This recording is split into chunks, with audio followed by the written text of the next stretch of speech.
warahmatullahi wabarakatuh. Waalaikumsalam warahmatullahi wabarakatuh. Alhamdulillahirabbil alamin wassalatu wassalamu ala asrofil anbiya'i wal mursalin sayyidina Muhammadin wa ala alihi wa sahbihi ajma'in. Amma ba'du. Pertama-tama marilah kita panjatkan puji dan syukur kehadirat Allah Subhanahu wa taala yang mana berkat rahmat dan karunia-Nya pada hari ini kita bisa melaksanakan tugas seperti biasanya, tentunya kita dalam keadaan sehat walafiat. Shalawat serta salam senantiasa kita curahkan kepada baginda alam Nabi besar Nabi Muhammad SAW. Tak lupa kepada keluarganya, para sahabatnya, dan juga kita mudah-mudahan kita termasuk umatnya hingga akhir zaman. Amin ya robbal alamin. Adapun maksud acara hari ini yaitu kita akan melaksanakan diseminasi budaya positif nanti yang akan disampaikan oleh Bu Elin. Kemudian susunan acaranya yang pertama yaitu pembukaan, kedua menyanyikan lagu Indonesia Raya, ketiga sambutan dari Ibu Kepala Sekolah, keempat acara inti, kelima doa, dan terakhir penutup. Nah, untuk mengawali kegiatan hari ini, marilah kita buka acara ini dengan membacakan basmalah bersama-sama. Bismillahirrahmanirrahim. Alhamdulillahirabbil alamin, acara telah kita buka. Kemudian selanjutnya yaitu menyanyikan lagu Indonesia Raya. Hadirin dimohon untuk berdiri.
Hadirin dipersilakan untuk duduk kembali. Acara selanjutnya yaitu sambutan dari Kepala Sekolah SDN Barus Mandiri 5 kepada yang terhormat Ibu Ina Maimunah Hartiningsih, dipersilakan.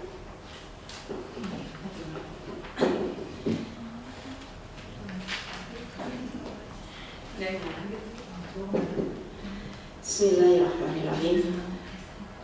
Assalamualaikum warahmatullahi wabarakatuh. Waalaikumsalam warahmatullahi wabarakatuh. Alhamdulillahirabbil alamin wa bihi nasta'inu ala waddin wa ala alihi wa sahbihi ajmain. Pertama dan yang paling utama, marilah kita panjatkan puji dan syukur kehadirat Ilahi Robbi bahwa pada hari ini, tepatnya di tanggal 23 Oktober 2023 hari Senin, kita bisa bersilaturahmi, bisa bertatap muka dalam keadaan sehat walafiat dalam kegiatan diseminasi budaya positif. Salawat dan salam mari kita selalu curahkan pada junjungan kita Nabi besar Nabi Muhammad SAW.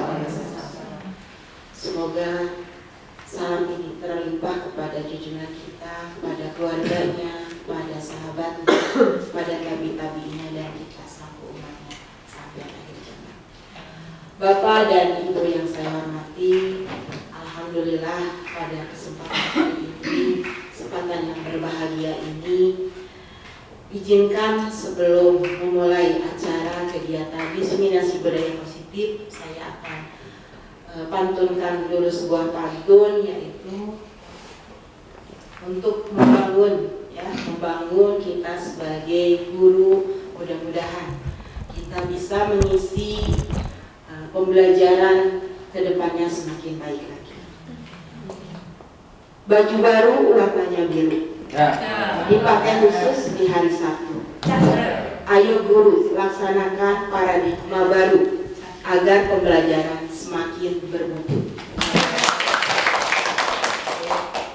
Alhamdulillah, Ibu dan Bapak yang saya hormati, suatu yang sangat luar biasa, prestasi yang sangat luar biasa yang telah kita dapat di SD Baros Mandiri 5 ini, karena sudah menghasilkan beberapa orang PTK yang bergelar guru penggerak. Mudah-mudahan dengan gelar ini guru penggerak bisa menjadikan mereka itu contoh bagi kita yang belum bisa mengikuti kegiatan ini, dan mudah-mudahan bisa menjadi inspirasi bagi kita semuanya. Ibu dan Bapak yang kita ketahui bersama pada hari ini juga, alhamdulillah di angkatan 9 teman kita, Ibu Edi Kurnia, yang pada hari ini akan menyampaikan diseminasi budaya positif yang mungkin saja kita telah beberapa kali mendengarkan, lalu ikut terjun ke kegiatan ini, ya. Mungkin saja yang disebut dengan budaya positif di lingkungan SD Baros Mandiri 5 ini bukan sesuatu yang baru, betul? Betul. Ya, bukan sesuatu yang baru. Namun, mari kita gali bersama, mari kita tingkatkan kembali apa atau arwah-arwah yang ada di dalam, ya, di dalam budaya positif, hanya bukan sapa senyumnya saja atau kata-kata sopannya saja, tetapi di dalam literasi maupun dominasi yang lain. Ibu dan Bapak yang saya hormati, guru penggerak harus berjiwa mulia menjadi teladan bagi seluruh rumpun manusia. Tak hanya mengajar tapi mendidik, mengajar takwa, menumbuhkan akhlak yang luhur. Setelah kita lihat dari beberapa episode yang telah dicantumkan oleh Ki Hajar Dewantara di sana, dituntut kita sebagai pembimbing, sebagai guru, sebagai pendidik, sebagai mengisi generasi yang akan datang. Maju mundurnya generasi kita terletak di kita ini. Makanya kita juga jangan karena kita dan kita mah istilahnya yang angkatan saya, ya, khususnya angkatan saya ini sama ada angkatan bukan milenial tapi angkatan kolonial, ya, kolonial, ya. Orang lain CGP adalah calon guru penggerak, kalau kita CGP-nya calon guru pensiun, ya, karena mungkin sebentar lagi saya Bu Siti, Bu Supria, ya, sebentar lagi ya Bu, ya, kita mah CGP, ya, calon guru pensiun. Hanya tinggal menghitung tahun, ya, ada yang mungkin 6 tahun, 5 tahun, 4 tahun, ya. Jadi kalau yang lain-lainnya mudah-mudahan dengan adanya program dari guru penggerak ini memberikan budaya yang sangat luar biasa kepada kita semua untuk meningkatkan seperti yang tadi saya lakukan dalam pantun agar pembelajaran semakin bermutu. Karena kita ketahui bersama, semakin hari mendidik, mengajar kita ini semakin banyak tantangan, semakin banyak rintangan. Tidak hanya memberikan pengetahuan saja, tetapi kita juga harus memberikan contoh, teladan kepada siswa-siswi kita, baik itu dalam perkataan maupun dalam perbuatan. Ibu dan Bapak yang saya hormati, mudah-mudahan saja dengan adanya diseminasi budaya positif ini akan lebih menumbuhkan rasa integritas kita, rasa loyalitas kita, rasa persaudaraan kita, dan rasa kolaborasi yang akan dihasilkan oleh seluruh PTK yang ada di sekolah ini. Guru penggerak tidak akan bisa bergerak, tidak akan bisa menggerakkan, dan tidak akan tergerak kalau di dalam hatinya niatnya tidak tersampaikan. Jadi sekali lagi, mari sama-sama, walaupun kita belum terjun di program guru penggerak, tetapi tetap di hati kita adalah guru penggerak. Di mana di sana ada kata guru penggerak itu tergerak, bergerak, dan menggerakkan. Ya. Jadi kita tidak ada itu mah hanya untuk guru penggerak saja, tidak. Itu juga seluruh. Walaupun kita belum mengikuti, insya Allah Ibu yakin seluruh PTK yang ada di Baros Mandiri 5 ini mau maju. Mari sama-sama bersinergi, mari sama-sama bahu-membahu, saling membantu, saling gotong royong akan terwujudnya budaya positif yang lebih baik lagi di SD Baros Mandiri 5 ini. Mungkin itu saja yang bisa Ibu sampaikan. Sekali lagi, mudah-mudahan program-program selanjutnya di guru penggerak ini bisa memotivasi kita, memberikan inovasi-inovasi yang terdepan, memberikan inovasi yang terbaik bagi mutu pendidikan khususnya di SD Baros Mandiri 5, umumnya di Kota Cimahi. Sebelum mengakhiri sambutan, saya akan satu buah pantun lagi. Mudah-mudahan ini akan menjadi penyemangat bagi Bapak dan Ibu semuanya. Makan tempoyak pakai aksi ya. Nasi dimakan dengan tungku. Mari tegakkan Indonesia berbudi agar pendidikan menjadi lebih maju. Salam guru penggerak. Salam guru penggerak. Tergerak, bergerak, menggerakkan. Ulangi ya. Salam guru penggerak. Tergerak, bergerak, menggerakkan. Ya, wabillahi taufiq wal hidayah. Wassalamualaikum warahmatullahi wabarakatuh. Waalaikumsalam warahmatullahi wabarakatuh. Alhamdulillahirabbil alamin. Terima kasih kepada Ibu Kepala Sekolah yang telah memberikan sambutannya kepada kita semua. Semoga kita semua menjadi pribadi yang lebih baik, menjadi pribadi yang sadar sehingga selalu tergerak, bergerak, dan menggerakkan, khususnya di sekolah kita di SDN Baros Mandiri 5, sehingga menjadi sekolah yang berkualitas dan lebih bermutu. Ya. Kemudian acara inti yang akan disampaikan oleh Ibu Elin Kurnia, yaitu acara diseminasi budaya positif.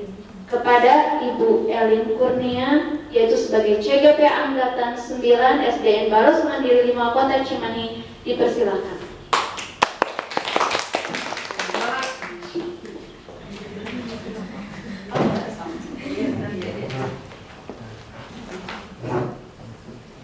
Bismillahirrahmanirrahim. Assalamualaikum warahmatullahi wabarakatuh. Selamat pagi semuanya. Waalaikumsalam warahmatullahi wabarakatuh. Terima kasih saya ucapkan kepada rekan guru dan juga terutama Ibu Kepala Sekolah atas kehadirannya dan berkenannya untuk menghadiri presentasi dari saya berupa diseminasi budaya positif.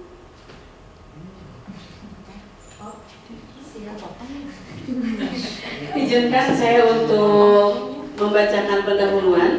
Dari Ki Hajar Dewantara mengumpamakan sekolah sebagai sebuah ladang tempat bersemayam bibit agar bibit bisa berkembang secara maksimal.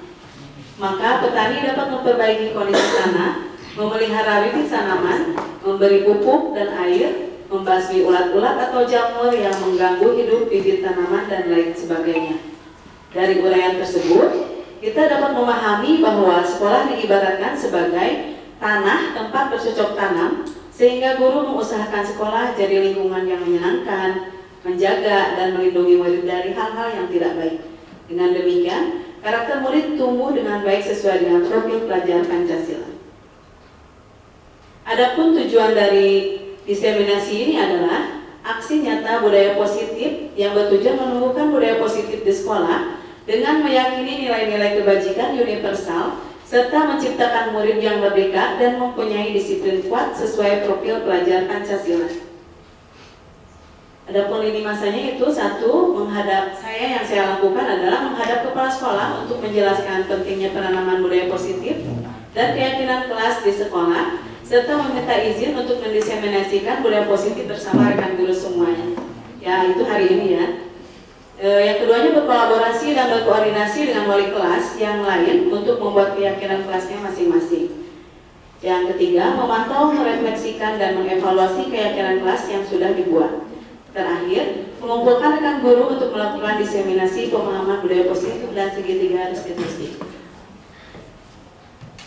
Tolak ukurnya itu, siswa dapat melaksanakan keyakinan kelas yang telah disepakati bersama dengan kesadaran diri dan penuh tanggung jawab, serta terwujudnya kebiasaan-kebiasaan yang baik dalam diri siswa sehingga tercermin karakter profil pelajar Pancasila. Pertama yaitu rencana perbaikan, yang kedua mengevaluasi kesepakatan kelas yang telah dibuat secara berkala, yang ketiga menempatkan diri pada posisi kontrol manajer secara konsisten dan berkelanjutan, yang keempat menerapkan segitiga restitusi pada setiap masalah yang ada, yang kelima berkolaborasi dengan semua pihak demi terwujudnya budaya positif. Adapun harapan yang ingin saya capai ataupun Bapak Ibu semuanya capai mungkin sama dengan saya ya. Harapan saya semoga penerapan budaya positif dapat terwujud baik di lingkungan sekolah, di rumah maupun di lingkungan masyarakat agar tercipta suasana belajar yang aman, nyaman, dan menyenangkan. Budaya positif. Konsep inti budaya positif yaitu pertama, disiplin positif berupa hukuman dan penghargaan. Yang keduanya nilai-nilai kebajikan berupa keyakinan kelas yang akan dibuat oleh semua guru atau sudah dibuat oleh semua guru di kelasnya masing-masing berupa kesepakatan bersama siswa-siswinya yang ada di kelas. Mereka akan mengemukakan apa saja yang ingin mereka lakukan ataupun mereka sepakati di dalam kelas sehingga dijadikan apa yang disepakati dan untuk dilaksanakan di kelas maupun di sekolah. Yang ketiga, teori motivasi perilaku manusia yaitu kebutuhan dasar manusia. Terus selanjutnya segitiga restitusi dan terakhir 5 posisi kontrol. Kita telah dulu tujuan pendidikan. Menurut Ki Hajar Dewantara, tujuan pendidikan tadi sudah ya, bahwa kita itu adalah diumpamakan sebagai ladang untuk menanam bibit-bibit yang unggul gitu ya. Di sini menurut Hari juga tujuan pendidikan adalah menuntun segala kodrat yang ada pada anak-anak agar mereka dapat mencapai keselamatan dan kebahagiaan yang setinggi-tingginya baik sebagai manusia maupun sebagai anggota masyarakat. Oleh sebab itu, pendidik itu hanya dapat menuntun tumbuh atau hidupnya kekuatan kodrat yang ada pada anak-anak agar memperbaiki lakunya, bukan dasarnya hidup dan tumbuhnya kekuatan kodrat anak. Karena pada umumnya anak itu sudah membawa kodrat atau kebiasaan masing-masing sehingga guru ditugaskan hanya untuk menuntun mereka menuju kodrat mereka masing-masing disesuaikan dengan kodrat alam dan juga kodrat zaman pada anak itu sendiri. Tujuan budaya positifnya itu di sekolah, nilai dan kebiasaan di sekolah yang berpihak pada murid agar mereka dapat berkembang menjadi pribadi yang kritis, penuh hormat dan bertanggung jawab sesuai dengan profil pelajar Pancasila. Perubahan paradigma belajar. Dalam membangun budaya positif, sekolah dapat menyediakan lingkungan yang positif, aman dan nyaman agar siswa mampu berpikir, bertindak, dan mencipta dengan merdeka, mandiri dan bertanggung jawab. Disiplin sangat berkaitan dengan kontrol guru terhadap siswa. Kita telah dulu studi kasus yang pertama, Ibu dan Bapak. Jikalau kita adalah sebagian adalah A dan sebagian adalah B, Anda dan teman Anda akan melakukan kegiatan cobalah buka. Tolong dikepalkan dulu tangannya semuanya, Ibu dan Bapak. Tugas Anda adalah mengepalkan salah satu tangan Anda, satu saja. Selanjutnya coba Anda bayangkan bahwa Anda menyimpan sesuatu yang sangat berharga di dalam kepala tangan Anda ini. Anda perlu menjaga benda tersebut sekuat tenaga Anda karena begitu pentingnya untuk kehidupan Anda. Tugas yang B nih, mempengaruhi adalah mencoba dengan segala cara untuk membuka kepalan tangan Anda. Ini yang tangan ini. Teman Anda yang B boleh membujuk, menghardik, mengintimidasi, memarahi, menggoda, menggelitik, bahkan menawari Anda uang agar bersedia membuka kepalan Anda, tangan Anda. Jikalau yang di kepala kita ini adalah hal yang sangat berharga dan perlu sangat-sangat dijaga, apa yang akan Anda lakukan? Mempertahankan meskipun ada uang 1 miliar ditawarkan untuk membuka kepalan ini. Ini sangat berharga. Sangat berharga. Jadi tidak akan dibuka kepalan tangannya, berarti kita sudah berprinsip bahwa kita akan memegang teguh apa yang menurut kita sudah dianggap berharga, sangat-sangat berharga. Selanjutnya, perubahan paradigma belajar, perubahan paradigma teori kontrol, ilusi kontrol Dr. William Glasser, yaitu ilusi guru mengontrol murid. Yang kedua, ilusi bahwa semua penguatan positif efektif dan bermanfaat, ilusi bahwa kritik dan membuat orang merasa bersalah dapat menguatkan karakter, ilusi bahwa orang dewasa memiliki hak untuk memaksa. Sekarang saya ingin tahu, jikalau kita ada di posisi guru yang disebutkan sebagai, diilusikan sebagai berikut, manakah yang akan Anda pilih untuk bisa mengontrol ataupun mengarahkan murid kita? Adakah ilusi di sini yang bisa diambil? Salah satunya? Yang kedua, ilusi bahwa semua penguatan positif efektif dan bermanfaat. Terima kasih Bu Marmi. Betul sekali. Ilusi bahwa semua penguatan positif, efektif dan bermanfaat. Karena kita berdiri sebagai guru itu tidak boleh sebagai penghukum atau pembuat merasa bersalah, ataupun kita boleh berteman dengan murid posisinya itu, tapi lebih baik kita sebagai manajer karena kita di sana akan melakukan hal yang sebagai mestinya. Kalau misalkan kita pembuat merasa bersalah, itu anak akan merasa bersalah terus menerus dan akan memaku pada kreativitasnya, terpaku di sana dan tidak akan berkembang. Apa makna disiplin? Boleh Ibu Bapak diungkapkan makna dari disiplin? Boleh Ibu Marin? Mentaati aturan. Mentaati aturan. Terima kasih. Ada lagi? Melaksanakan Bu Siti? ketentuan yang sudah ditentukan. Melaksanakan ketentuan Yang sudah ditentukan. yang sudah ditentukan. Terima kasih Bu Siti. Ada lagi makna dari disiplin? Bu Roki? melakukan sesuatu sesuai dengan aturan. Ya, terima kasih Bu Nuki, Bu Siti dan Ibu Marin.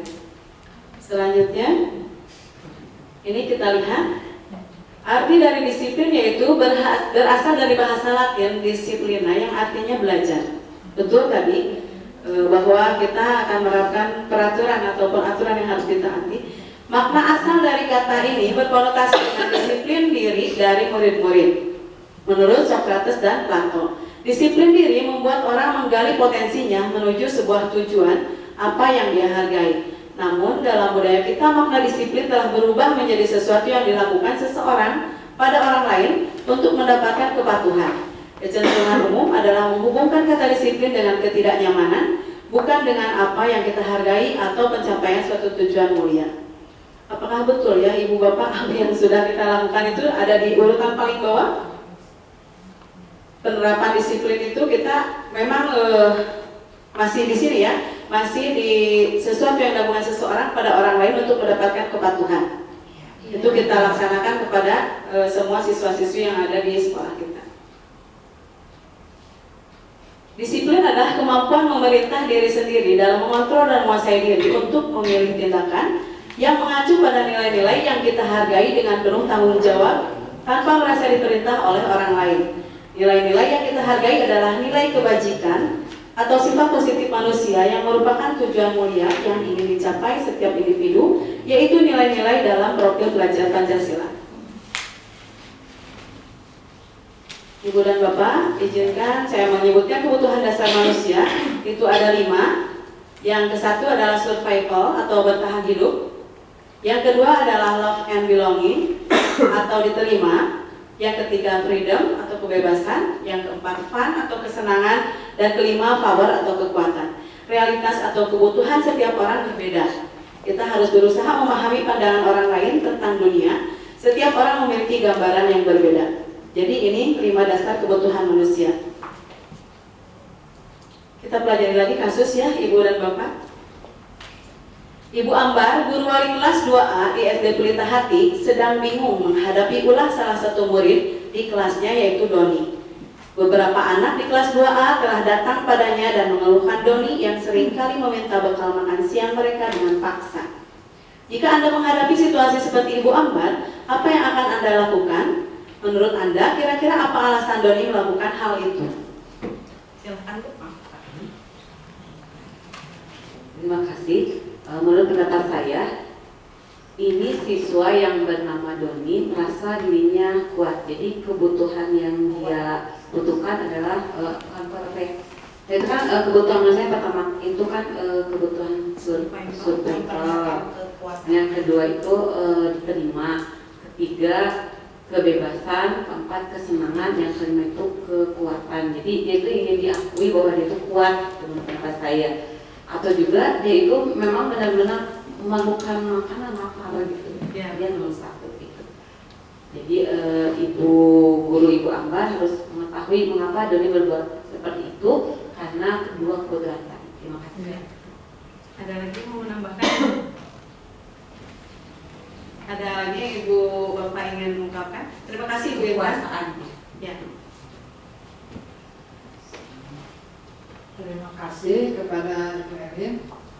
Dalam hal ini, Doni memang dia punya kekuatan, ingin terlihat berani atau terlihat seperti yang menguasai di kelas itu. Dan juga bisa kemungkinan juga Doni ini mungkin tidak mempunyai bekal atau dalam keadaan lapar gitu ya, nggak dibekalin sama orang tuanya.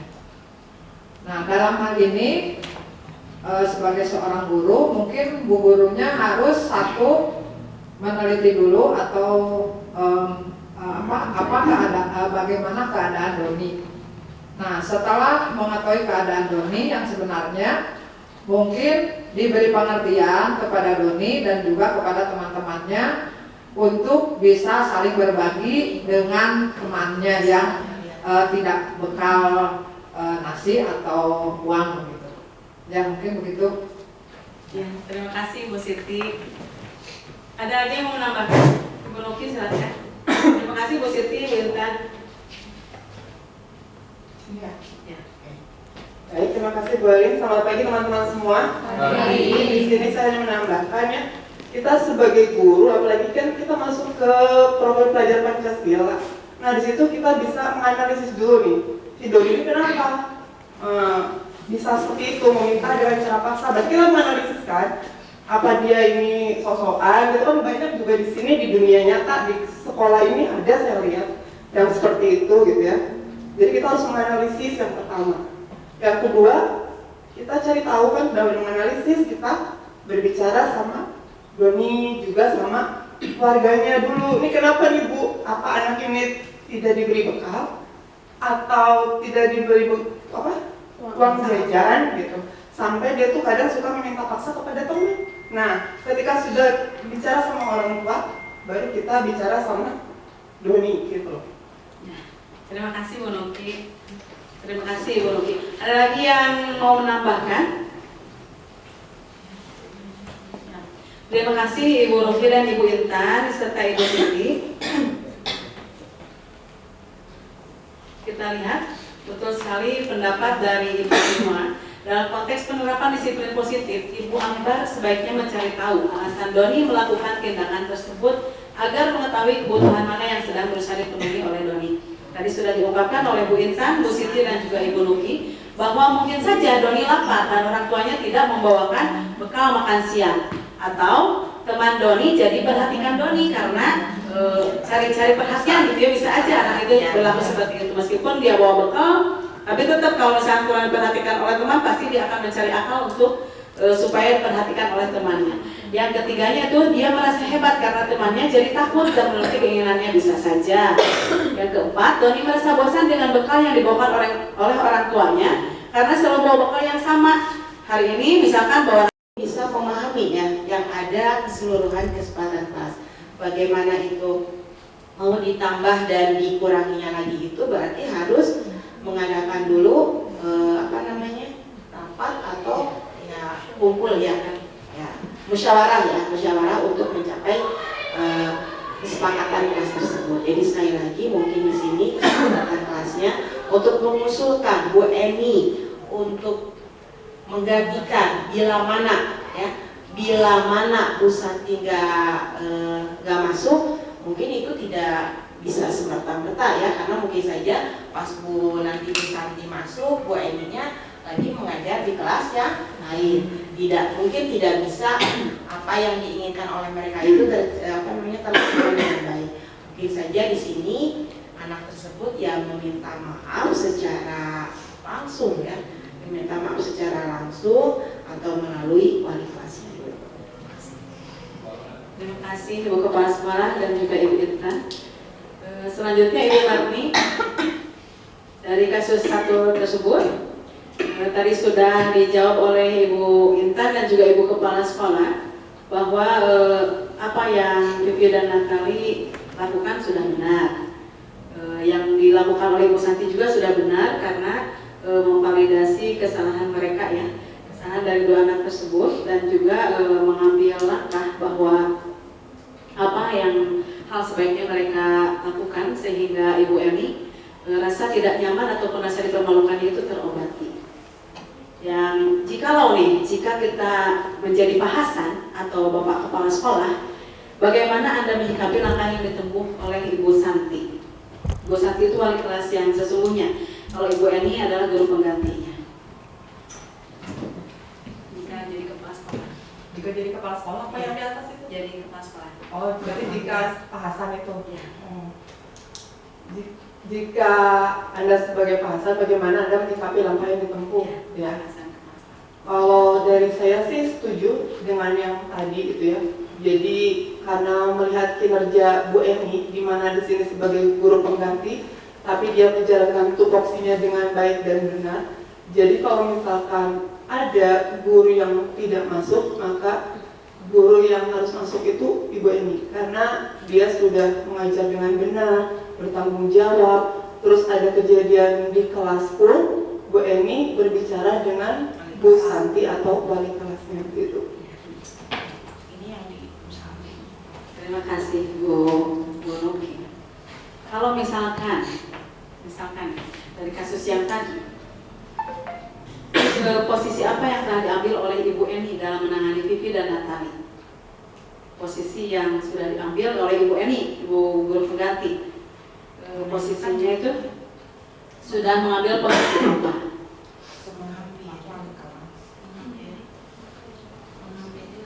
Posisi penegur ya, Bu Eni. Posisi Bu Eni di sini kan pengganti, berarti kan dia sepenuhnya bertanggung jawab dalam kelas itu selama nggak ada Bu Santi. Jadi seharusnya kalau ada anak seperti yang 2 itu yang tidak menghargai dia, terus acuh-acuhan dalam pelajarannya, mungkin harusnya karena dia sebagai yang ditugaskan oleh wali kelas, ya harusnya ditegur, tidak boleh seperti itu. Walaupun Ibu di sini sebagai pengganti, tapi tetap kalian juga harus menghargai Ibu. Itu mungkin langsung ke anaknya secara ya dipanggil atau gimana gitu. Jadi supaya paham bahwa apa yang dilakukan anak tersebut tidak benar gitu. Jadi anaknya tuh mengerti, oh iya saya nggak boleh begitu, walaupun Bu Eni itu bukan guru saya, tapi tetap saya harus menghargai beliau gitu. Ini posisi Bu itu ya, Bu Eni. Ya.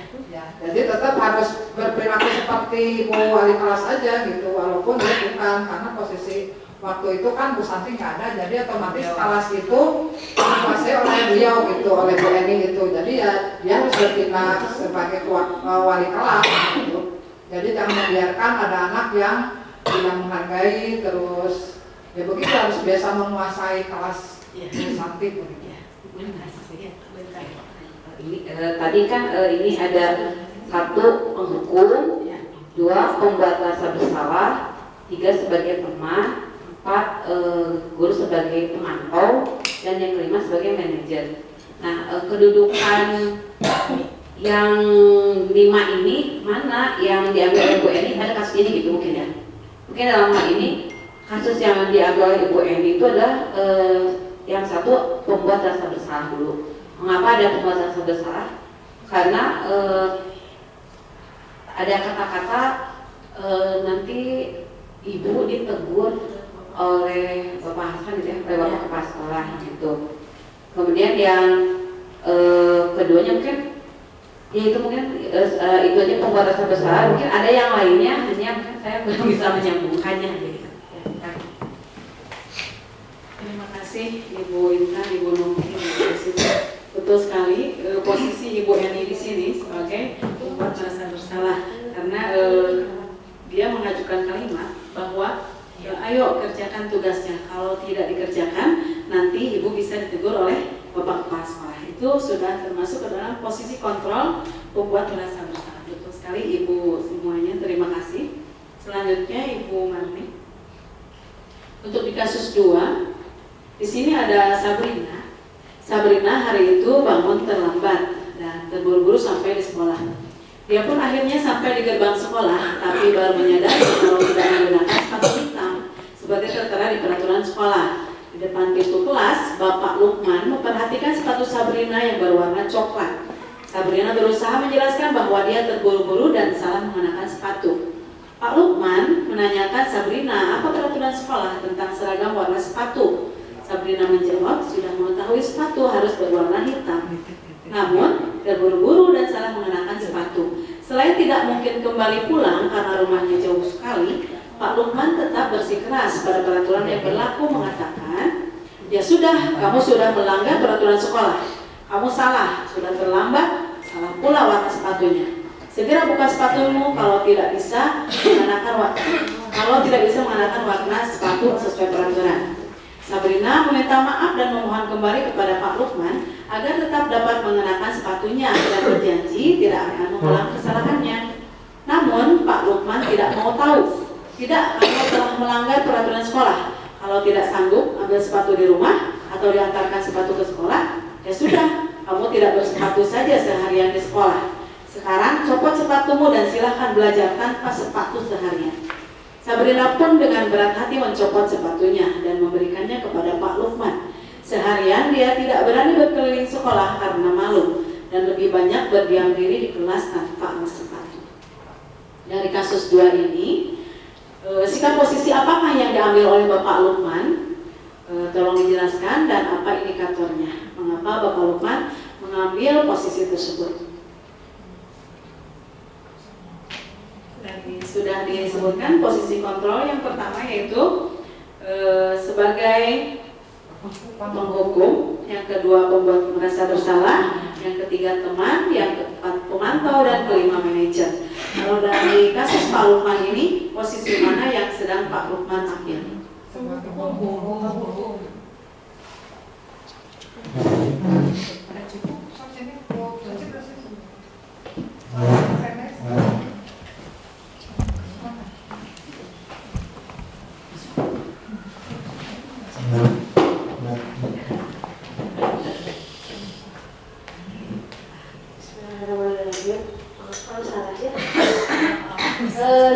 Posisi Pak Lukman di sini adalah sebagai penghukum.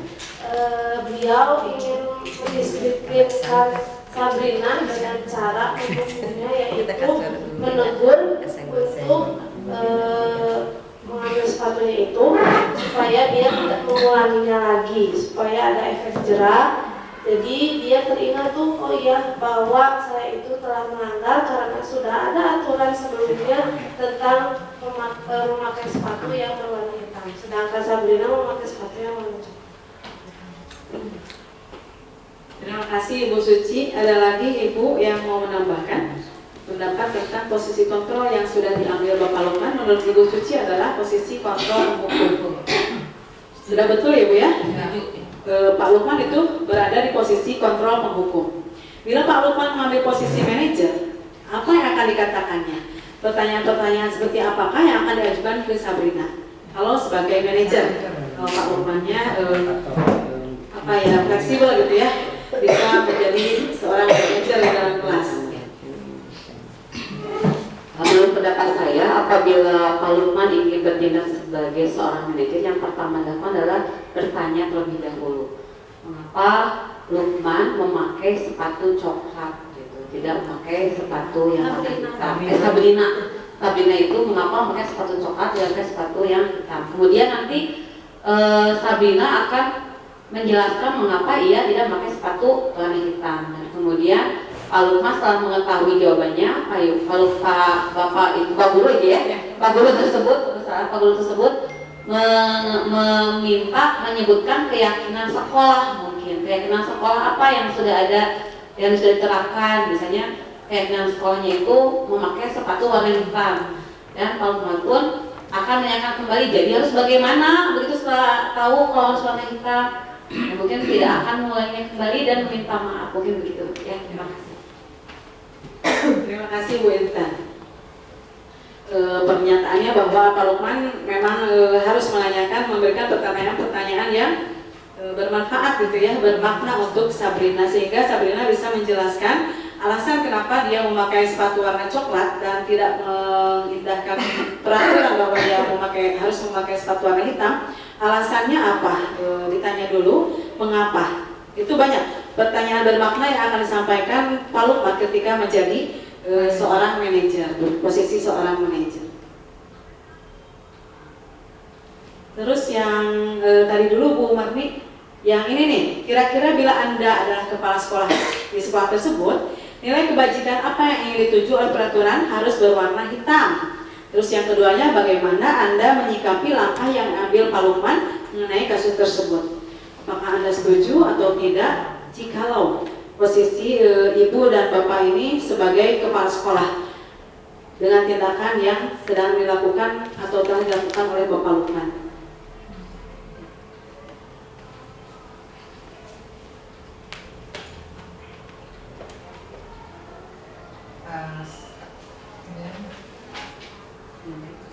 Nilai kebajikan yang ingin dituju oleh peraturan berwarna hitam. Ya mungkin sekolah tersebut menerapkan warna hitam karena warna hitam lebih cekas gitu ya, lebih bagus, jadi lebih kelihatannya rapih gitu mungkin ya. Jadi sekolah itu menentukan warna hitam yang disepakatinya.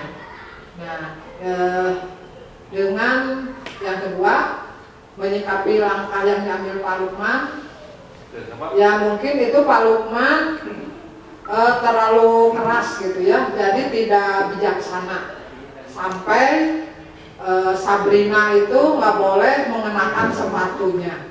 Kan harusnya Pak Lukman itu ya seperti bertindak sebagai manajer, jadi kata-katanya bijaksana, tidak menyinggung, tapi Sabrinanya merasa bersalah tapi dengan tidak tersinggung gitu.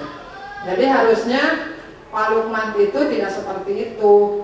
Harusnya dia bertindak sebagai manajer dengan tidak menghukum Sabrina seharian tidak memakai sepatu. Itu malah lebih kasihan lagi, lebih jadi siswanya lebih malu gitu. Jadi kelihatan sekali oleh teman-temannya bahwa dia bersalah begitu. Jadi ya harusnya Pak Lukman tidak seperti itu. Terima kasih Ibu Intan, Ibu Siti juga. Betul sekali bahwa yang dinyatakan Ibu Siti bahwa sebagai kepala sekolah, nilai kebajikan yang ingin dituju dari peraturan harus berwarna hitam itu mungkin ingin menyamakan ya Bu. Tidak ya. Jadi tidak ada murid yang anak orang kaya, anak orang miskin, tetapi dikarenakan sepatu berwarnanya sama warna hitam, itu tidak mengklasifikasikan anak bahwa dia berasal dari strata yang berbeda. Tapi sama, semua anak itu datang ke sekolah berperan sebagai murid yang ingin menuntut ilmu, mendapatkan pengajaran dan juga pengarahan dari semua guru-gurunya. Dan itu dilanjut Bu Marni.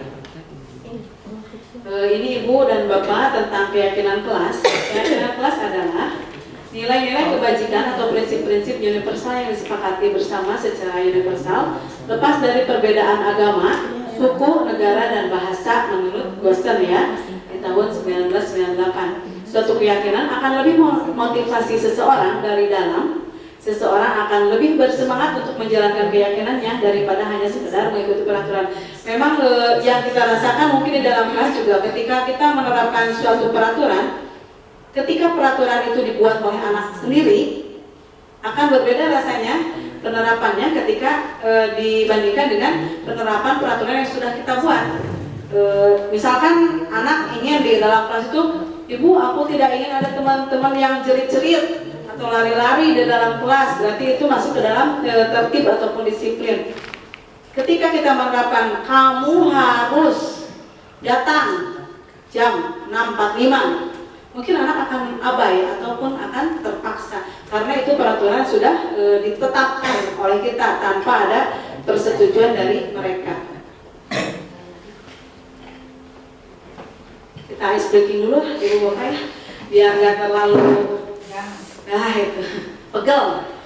Ya, kita ice breaking dulu. Silakan berdiri dulu semuanya.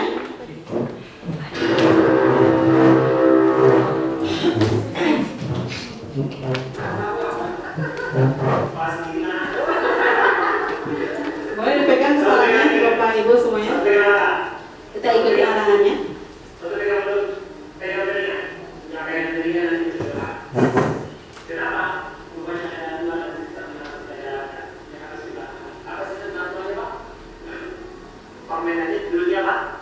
Satu pegang.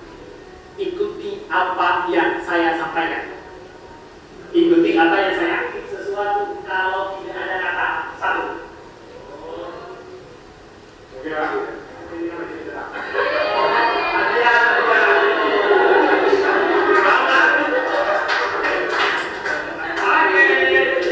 Kita siap-siap berubah.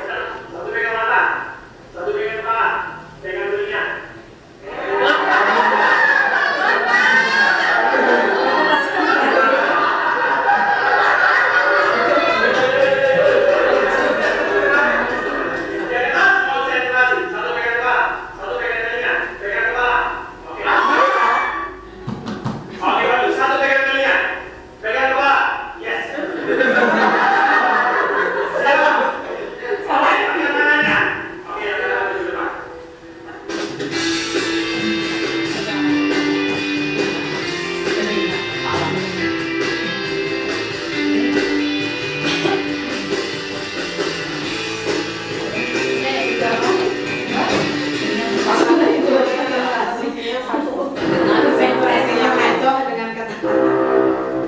Boleh dilanjutkan kembali diskusinya tentang budaya positif yang akan mengarah pada lingkungan positif, keyakinan kelas dan juga peraturan kelas.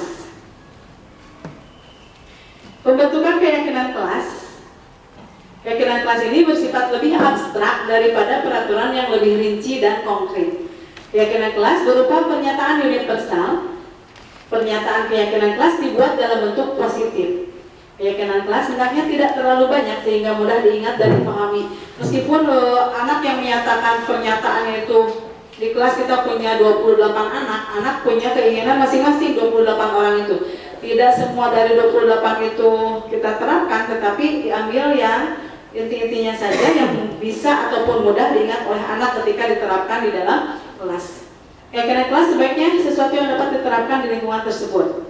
Yang tadi kesepakatan dengan siswa.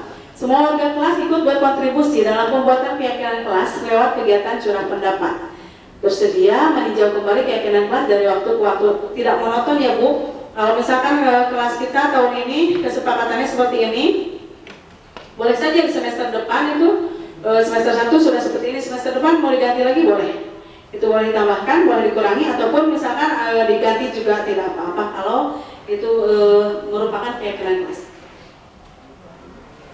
Ini dokumentasinya Bu, kita membuat ada di baju-baju anak yang kita buat dari kertas origami. Itu mereka juga di sana mencantumkan keinginan mereka di dalam baju-baju mereka. Nanti setelah itu kita ambil mana saja kesepakatan kelas yang sama, terus yang menurut kami unik gitu ya, itu kami angkat menjadi keyakinan kelas di kelas saya utamanya gitu.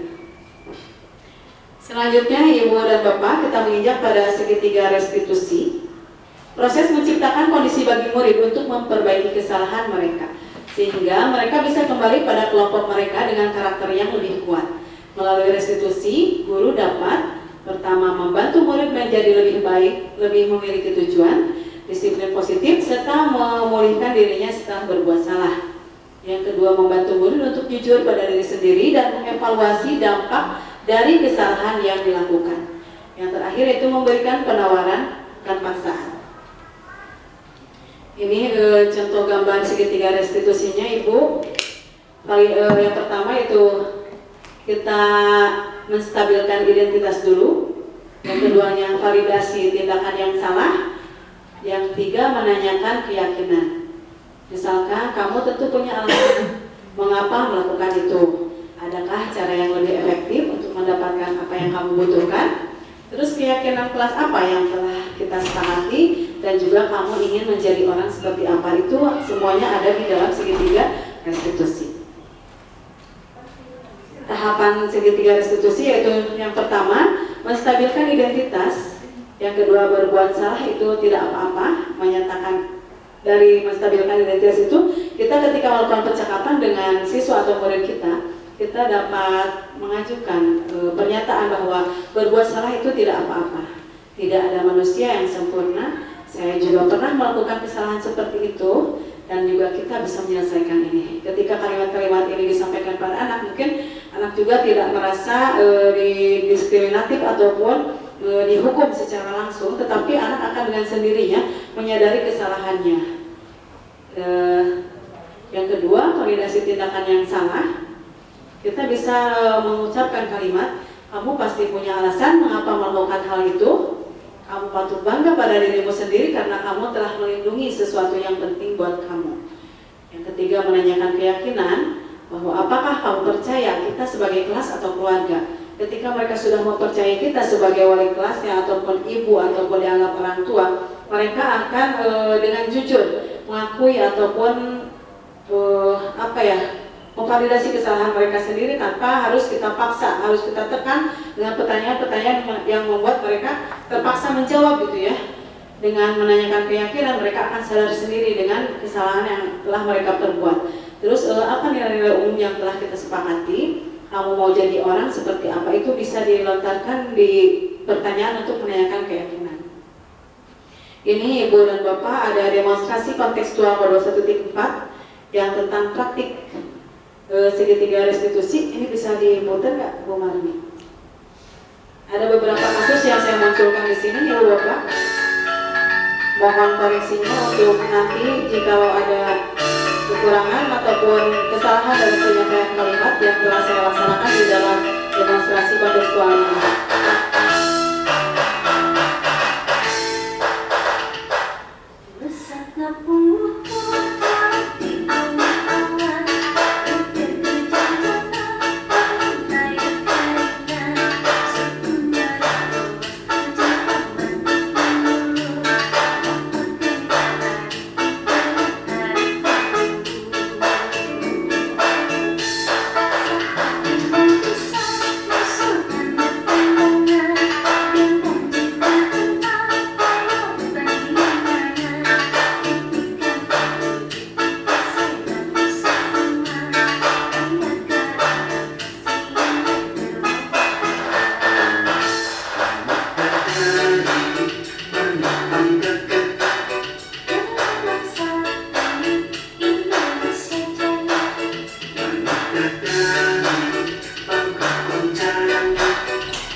Kasus yang terjadi di kelas saya, dan saya mencoba untuk melaksanakan segitiga restitusi kepada dua siswa tersebut, dan hasilnya yang untuk kasus pertama ada sedikit perubahan bahwa anak itu menyadari kesalahannya dan mengurangi keisengannya terhadap teman. Yang keduanya untuk Gibran setelah diberikan atau diterapi dengan segitiga restitusi yang saya laksanakan pada Gibran, itu mengurangi jam permainan gadget yang dia tuh kecanduan game online. Jadi setiap malam itu jadwal tidurnya itu sangat kurang, sehingga kantung matanya itu menggelayut dan juga dia memiliki penyakit juga. Dari hasil itu ya, dari anak kurang istirahat, makannya tidak teratur, itu juga berefek pada hal lainnya, pada hal kesehatan dia sendiri. Ketika sudah saya lakukan segitiga restitusi, saya berkomunikasi langsung dengan ibunya secara langsung dan didapatkan hasil bahwa kesepakatan bahwa pembatasan permainan gadget itu memang harus dilakukan untuk perbaikan pola tidur dan juga untuk manfaat kesehatan Gibran itu sendiri. Dan alhamdulillah kegiatan itu sudah dilaksanakan oleh ibunya juga di rumah, sehingga ada tanda bahwa kantung matanya juga sudah tidak ada, Bu, sudah hilang. Anak-anak sudah menurut pada ibunya bahwa boleh menggunakan gadget itu dengan jam yang sudah disepakati oleh ibunya dan juga Gibran. Mungkin itu diseminasi tentang aksi nyata di modul 1.4 yang bisa saya presentasikan atas kehadiran Ibu dan Bapak serta curah pendapat dari Ibu dan Bapak serta masukan yang Ibu dan Bapak berikan kepada saya ucapkan terima kasih. Semoga bisa menjadi perbaikan ke depannya. Jikalau misalkan saya melakukan kesalahan dalam tindakan saya baik di kelas maupun di luar kelas, mohon untuk diingatkan kembali ataupun ditegur. Karena saya sejatinya manusia biasa yang mungkin selalu melakukan kesalahan, sehingga saya masih memerlukan teguran ataupun kasih sayang dari ibu dan bapak berupa kata-kata yang mengingatkan bahwa saya tidak boleh melakukan hal tersebut. Dan perbaikan apa saja yang harus saya laksanakan, mungkin itu akan berasal juga dari penilaian bapak dan ibu semuanya. Semoga apa yang saya laksanakan ataupun saya presentasikan ada manfaatnya. Terima kasih atas kehadirannya, terima kasih atas waktu luangnya. Wabillahi taufiq wal hidayah. Wassalamualaikum warahmatullahi wabarakatuh.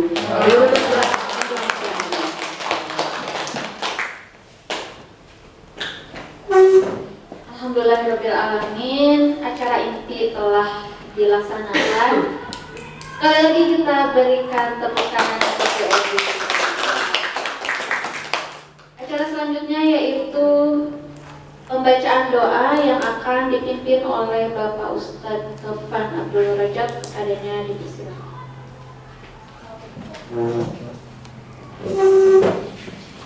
Assalamualaikum warahmatullahi wabarakatuh. Waalaikumsalam warahmatullahi wabarakatuh. Mengakhiri kegiatan ini dan mudah-mudahan bermanfaat untuk kita. Doakan rekan kita mudah-mudahan selalu diberi kesehatan.